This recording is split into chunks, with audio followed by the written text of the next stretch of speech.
Hello everyone, फिर से एक बार आपका स्वागत है मीना सती हिंदी से इंग्लिश क्लासेस में। तो आइए आज शुरू करते हैं past continuous. We are learning tenses. Indefinite family पूरी हो चुकी है, कंटिन्यूअस फैमिली हमने ली, उसमें प्रेजेंट कंटिन्यूअस हो चुका है। और आज हम बात करेंगे पास्ट कंटिन्यूअस की। अगर आपको इंग्लिश बोलनी है, अगर आसान बनाना है, क्योंकि आप सोचते हिंदी में हैं, हर चीज हिंदी में करते हैं, पहले हिंदी के छोटे छोटे सेंटेंसेस बनाइए, फिर आपको उनको ट्रांसलेट इंग्लिश में करना है। हिंदी भी कई तरह की बोली जाती है।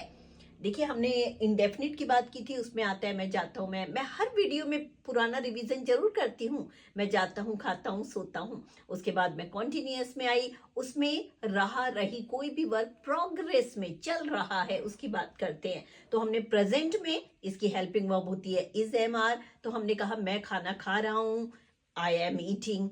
वो सो रहे हैं, दे आर स्लीपिंग। कॉन्टिन्यूअस की बात होगी प्रेजेंट।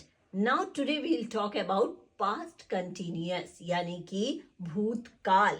ठीक है ना। अब भूतकाल देखिए, कॉन्टिन्यूअस का मतलब आप इतना समझिए कि ING इसमें आता है। ठीक है। अब मैं देखिए सेंटेंसेस इसमें कैसे बनेंगे। सबसे पहले कोई भी सब्जेक्ट आता है, हो सकता है वो नाउन हो, प्रोनाउन हो। ठीक है ना। उसके बाद आता है हेल्पिंग वर्ब। अब पास्ट कंटिन्यूअस की हेल्पिंग वर्ब क्या है? वॉज और वर।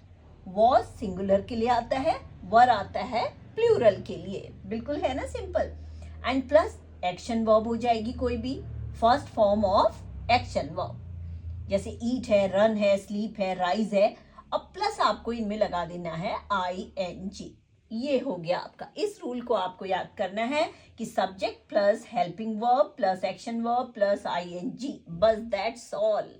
So simple it is. देखिए, अब मैं सेंटेंसेस में आप ध्यान दीजिएगा। सबसे पहले सेंटेंसेस, कोई भी सेंटेंस एक ही उसमें थोड़ी बोलते हैं हम। किसी को हम सरल भाषा में बोलते हैं, थोड़ा मोड़ के बोल देते हैं।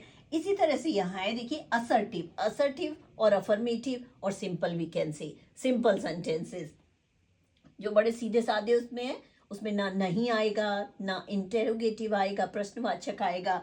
जैसे सेंटेंस है मैं खाना खा रहा था, या मैं खा रहा था। ठीक है ना। मैं खा रहा था। I was eating, simple. I was eating. I is singular, singular के साथ was आएगा। अब वह जा रहा था, he was going. अब देखिए, हम बात करते हैं नेगेटिव। नेगेटिव मीन्स मैं हमेशा कहती हूँ नो, जिसमें आप नहीं लगाते हैं। मैं खाना खा रहा था की जगह आपको सिर्फ करना है मैं नहीं खा रहा था। I was not eating. वह नहीं पढ़ रहा था, he was not reading. अब हम बात करते हैं interrogative sentences. Interrogative sentences mean प्रश्नवाचक। प्रश्नवाचक कोई भी प्रश्न, क्या मैं सो रहा था, क्या मैं खा रहा था, क्या मैं पी रहा था, क्या मैं पढ़ा रही थी, क्या आप मुझे सुन रहे थे। देखिए, आ सब में रहा है, लेकिन प्रेजेंट कंटिन्यूअस में रहा है आ जाएगा, और पास्ट कंटिन्यूअस में रहा था आ जाएगा। यानी कि WH से भी शुरू होता है क्वेश्चन मार्क, क्वेश्चनरी सेंटेंस, और दूसरा हेल्पिंग वर्ब से भी शुरू होता है।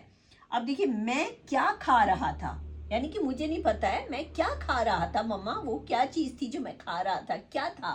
सो यानी कि what was I eating, what was I eating. और क्या मैं खा रहा था, जब क्या शुरू में आता है तो इसके लिए WH से नहीं शुरू होता है, ये हेल्पिंग वर्ब से शुरू होता है। यानी कि वाज आई ईटिंग, क्या मैं खा रहा था मम्मा, क्या मैं उस समय खा रहा था। ठीक है ना।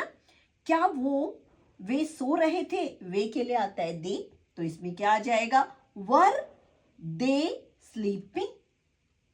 ठीक है ना, वर दे स्लीपिंग। देखिए, टेंसेस बहुत सरल हैं, लेकिन जब आप उसको हिंदी से इंग्लिश में रिलेट करते हैं तो वो और आसान हो जाते हैं। And I always say give time. अगर आप किसी भी चीज को समय नहीं देंगे तो उसमें परफेक्शन कभी नहीं आ पाती है।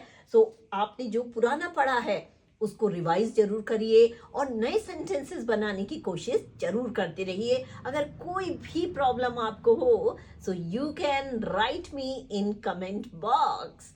And thank you. Bye bye. And do take care.